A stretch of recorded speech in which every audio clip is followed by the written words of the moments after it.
आज हम बात करेंगे इस जालिम खांसी के बारे में। खांसी होती क्यों है, वजह क्या होती है और आप इसका इलाज कैसे कर सकते हैं। देखें, खांसी एक डिफेंसिव मैकेनिज्म है, मतलब कि हमारे जिस्म का एक प्रोटेक्टिव मैकेनिज्म है जो हमें बचाता है बहुत सारी चीजों से। और ये एक अलामत होती है जिसका मतलब ये होता है कि जिस्म के अंदर, सांस की नाली के अंदर कोई ना कोई मसला चल रहा है और आपको उसका हल ढूंढने की जरूरत है। अब देखें, सांस की नाली के अंदर जब भी कोई चीज चली जाएगी, चाहे वो पोलन्स हो, चाहे वो डस्ट हो, चाहे खुराक का कोई पार्टिकल चला जाए, तो खांसी लग जाती है। और खांसी क्यों लगती है? ताकि उसको बाहर निकाला जाए। इसी तरह अगर बलगम पैदा होना शुरू होगी किसी भी वजह से, इन्फेक्शन हुआ है या कोई इरिटेशन है, जैसे स्मोकिंग जो लोग करते हैं, उसकी वजह से बलगम पैदा होती है और बलगम को क्लियर करने के लिए, बाहर निकालने के लिए खांसी लगती है, ताकि सांस की नाली खुली रहे और सांस लेने में दुश्वारी ना हो। वैसे तो खांसी की बहुत सारी वजूहात होती हैं, लेकिन दो वजूहात मैं आपको बता देता हूं जो मेन है। एक, अपर रेस्पिरेटरी ट्रैक, मतलब के फेफड़ों के अंदर नहीं बल्कि गले में जो सांस की नाली है वहां पे मसला चल रहा है। और वहां पे क्या मसला हो सकता है? देखिए, एक तो इन्फेक्शन हो सकता है, जैसे गला खराब हो तो खांसी हो सकती है। दूसरे नंबर पे पोस्ट नेजल ड्रिप होती है। पोस्ट नेजल ड्रिप क्या होती है? केरा गिरना जिसको कहते हैं, मतलब गले के अंदर नाक से, साइनसिस से बलगम गिरती रहती है हल्की हल्की, और उसकी वजह से थ्रोट में, गले में इरिटेशन होती है और उस इरिटेशन के नतीजे में हमें खांसी लगी रहती है। और ये स्पेशली जब हम रेस्ट कर रहे होते हैं उस वक्त ज्यादा हो जाती है, रात के वक्त अक्सर ज्यादा हो जाती है। तो अगर आपका नाक बंद रहता है, स्पेशली सुबह जब उठते हैं तो आपको फील होता है नाक बंद है, या रात के वक्त आपको फील होता है आपका नाक बंद है, सांस लेने में दुश्वारी होती है, आप मुंह खोल के सोते हैं, तो हो सकता है आपको पोस्ट नेजल ड्रिप का मसला हो, मतलब गले में केरा गिरता हो और उसकी वजह से खांसी हो। अब इसका इलाज क्या है? आपने अपने नाक को खोलना है। जब नाक खुल जाएगा, साइनसिस ठीक हो जाएंगे, तो खांसी भी खुद ब खुद ठीक हो जाएगी। और एलर्जिक रिनाइटिस को नाक खोलने के लिए आप क्या कर सकते हैं, इस पे मैंने कंप्लीट वीडियो बनाई हुई है, लेकिन एक टिप मैं आपको दे देता हूं जो बहुत इफेक्टिव है और मेरा ख्याल है सबसे ज्यादा इफेक्टिव है, और वो है नेजल रिंसेस करना। एक गिलास पानी लें, उसमें नमक डालें, 1 चम्मच नमक डाल लिया, उसको मिक्स किया, पानी को थोड़ा सा ठंडा किया, बहुत ज्यादा गर्म नहीं होना चाहिए पानी, और फिर नाक को रिंस करना है, साफ करना है अच्छी तरह से। और ये काम आप 5 से 6 दफा भी दिन में कर सकते हैं। और अगर आपको पोस्ट नेजल ड्रिप का मसला है, केरे का मसला है, तो आप एक बहुत बड़ा फर्क देखेंगे अपनी जिंदगी में। खांसी भी खत्म हो जाएगी और जो गला आप बार बार साफ कर रहे होते हैं वो भी बेहतर हो जाएगा। इसके अलावा एंटीहिस्टामीन के ऑप्शंस भी होते हैं, लेकिन अपने डॉक्टर से पहले मशवरा करें आपके साथ ये मसला क्यों हो रहा है। अगर वो एंटीहिस्टामीन का मशवरा दे तो आप वो भी इस्तेमाल कर सकते हैं। हाँ, एक और चीज जो गले के लिए आप कर सकते हैं, पानी लें, थोड़ा सा गर्म करें उसको, और उसमें 1 चम्मच हनी डालें, शहद डालें, उसको मिक्स करें और वो सिप करें आहिस्ता आहिस्ता, क्योंकि शहद एक कुदरती तौर पर एक जबरदस्त चीज है जो आपके गले को भी सूद करेगी। उसमें एंटीऑक्सीडेंट्स होते हैं और वैसे भी उसकी सूदिंग प्रॉपर्टीज होती हैं जो आपके गले को सुकून प्रोवाइड करेगा। हाँ, 1 साल से कम उम्र बच्चों को हनी नहीं देना चाहिए। फिर दूसरे नंबर पे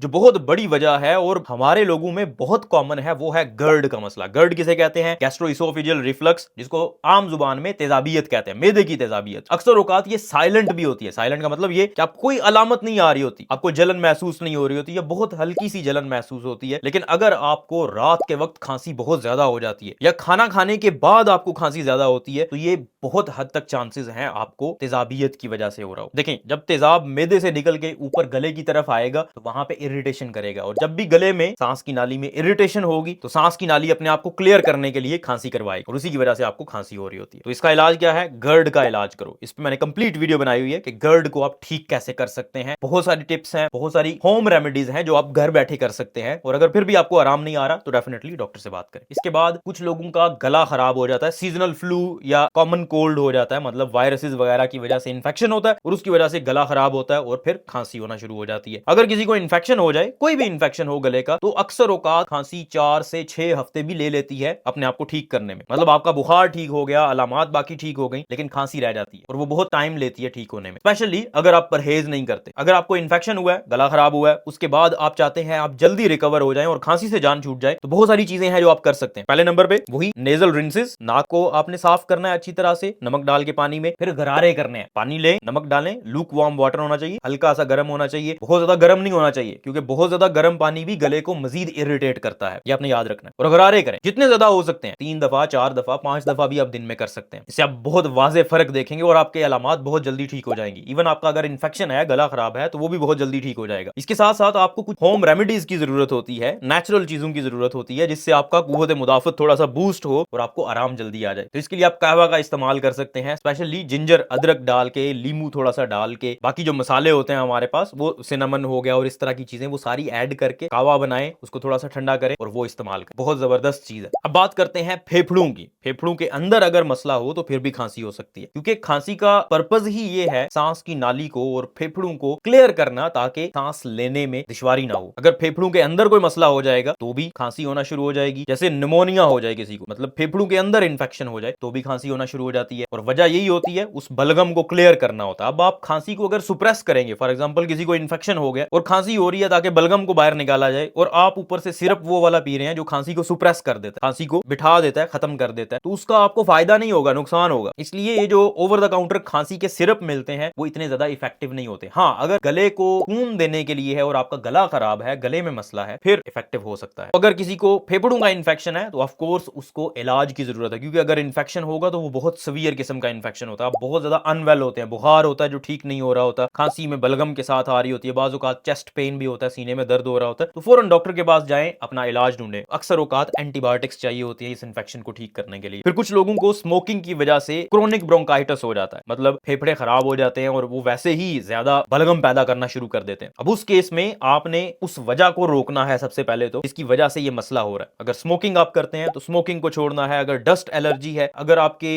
इर्द गिर्द इन्वायरमेंटल पोल्यूशन है तो उस पोल्यूशन को कम करना है या अपना इन्वायरमेंट चेंज करना है आपने। और फिर जो सीओपीडी होती है, क्रोनिक ऑब्स्ट्रक्टिव पल्मोनरी डिजीज, या फेफड़ों का जो मसला होता है सिगरेट स्मोकिंग की वजह से, उसके इलाज मौजूद हैं। बहुत सारी चीजें हैं, इनहेलर्स वगैरह होते हैं जिससे आप ठीक हो सकते हैं। इसके साथ साथ एज़मा, दमे की बीमारी, ये भी एक ऐसी चीज है जिसकी वजह से खांसी हो सकती है और इसका इलाज मौजूद है। ये एक ऐसी चीज है जो आप बहुत अच्छे तरीके से कंट्रोल कर सकते हैं दवाइयों से। अगर आपका एज़मा कंट्रोल नहीं हो रहा तो अपने डॉक्टर से बात करें, बहुत सारी दवाइयां, बहुत सारे ऑप्शंस मौजूद हैं और एज़मा आराम से बहुत अच्छे तरीके से कंट्रोल हो जाता है और आपको कोई अलामत नहीं आती। उम्मीद है आपको ये वीडियो पसंद आई होगी। इस वीडियो को लाइक करें, इस चैनल को सब्सक्राइब करें ताकि इस तरह की मजीद इंफॉर्मेटिव वीडियोस आप तक पहुंचती रहें।